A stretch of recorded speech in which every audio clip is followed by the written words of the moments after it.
Apa yang terjadi hari ini terkait dengan P3K, tentu saya bisa menerima dan memahami jika kemudian banyak teman-teman honorer yang kemudian tidak lolos passing grade. Mungkin juga keterbatasan mereka. Tapi menurut saya tidak fair, tidak adil kalau kemudian tidak lolosnya teman-teman itu karena kesalahan mereka ANSI. Ya. Mereka berpuluh tahun mengajar dengan syarafas yang sangat minim, dengan sistem pendidikan, pelatihan yang sangat minim juga, dan itu tugas negara yang harus diberikan dan disiapkan oleh negara. Kalau hasilnya hari ini mereka tidak lolos passing grade, bukan ANSI kesalahan mereka, tapi ada tanggung jawab negara yang harus kita ambil. Nah, karena itu saya setuju dengan pimpinan, tolong tanggal 24 jangan diumumkan dulu lah. Ya, tolong diberikan tambahan afirmasi. Kalau passing grade saya pikir tetaplah tidak masalah, tapi afirmasi ini menurut saya penting karena passing grade itu menentukan kualitas. Nah, tapi afirmasi ini menurut saya penting untuk kita berikan. Nah, bentuk soal pun dikeluhkan juga. Apa yang kemudian mereka ikut melalui websitenya Kemendikbud itu nggak keluar semua ketika kemudian mereka tes. Nah, kemudian beberapa soal tidak bisa dijawab. Jenis soal tidak sederhana.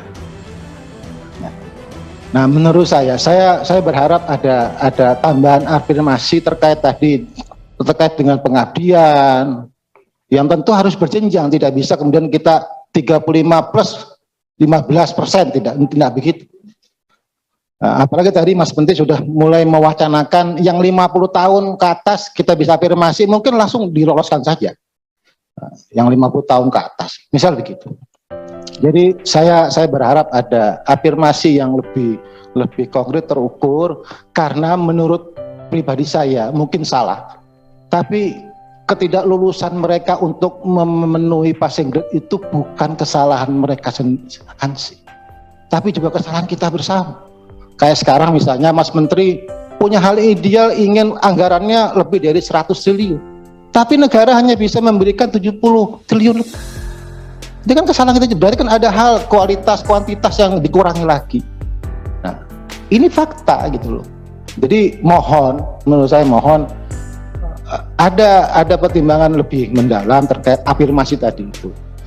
Kenapa? Karena saya yakin teman-teman guru honorer itu sudah berjuang sedemikian rupa, sudah belajar, setiap sore mereka belajar, latihan, kelompok.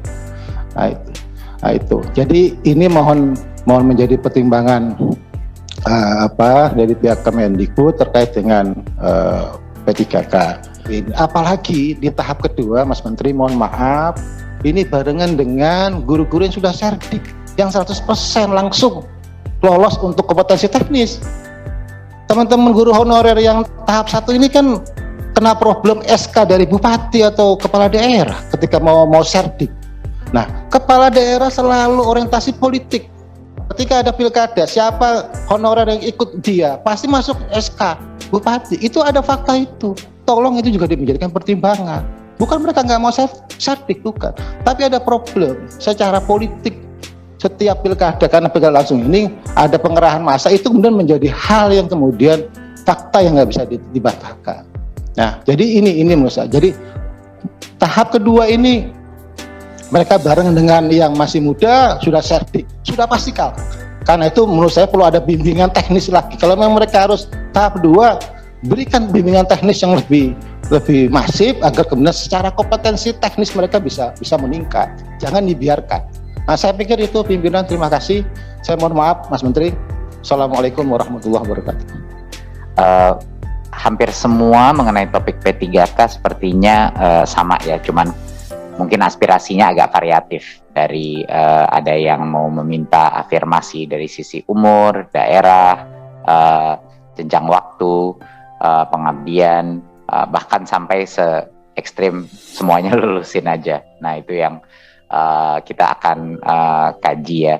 Tapi kenyataannya sekarang tidak mungkin kita tidak ada tes seleksi dan tidak mungkin kita tidak akan ada suatu minimum passing grade. Jadi itu benar-benar satu-satunya alasan kita bisa sejauh ini adalah karena ada passing grade. Itu persetujuan. Jadi mohon maaf, tapi itu adalah satu negosiasi yang memang bagian daripada alasan kenapa kita bisa mendapatkan ini. Target kita sebenarnya bukan 1 juta. Target kita adalah sebanyak mungkin yang bisa memenuhi kebutuhan minimum menjadi guru yang layak. Jadinya untuk itu sekali lagi saya ingin memperjelaskan 2 hal. Pertama, Kemendikbudristek mengambil posisi secara garis besar sama dengan Komisi 10, di mana kita harus perjuangkan afirmasi bagi kelompok-kelompok tertentu di guru honorer. Jadi itu akan kami coba, walaupun itu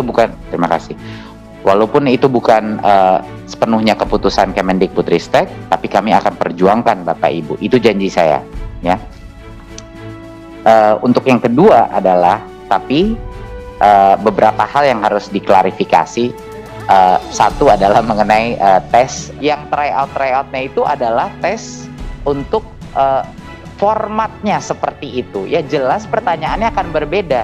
Tesnya itu yang diberikan tryout adalah kisi-kisi. Seperti ini loh contohnya gitu. Lalu akan ada pertanyaan yang berbeda. Kalau pertanyaan yang sama ya itu bukan namanya evaluasi. Nah itu mohon diperkenalkan. Bukan topiknya, bukan kompetensinya berbeda, enggak. Tapi pertanyaannya harus berbeda. Tapi kita latihan soal dan lain-lain akan kita kembangkan. Belum sempurna pelatihan kita. Udah jelas belum sempurna.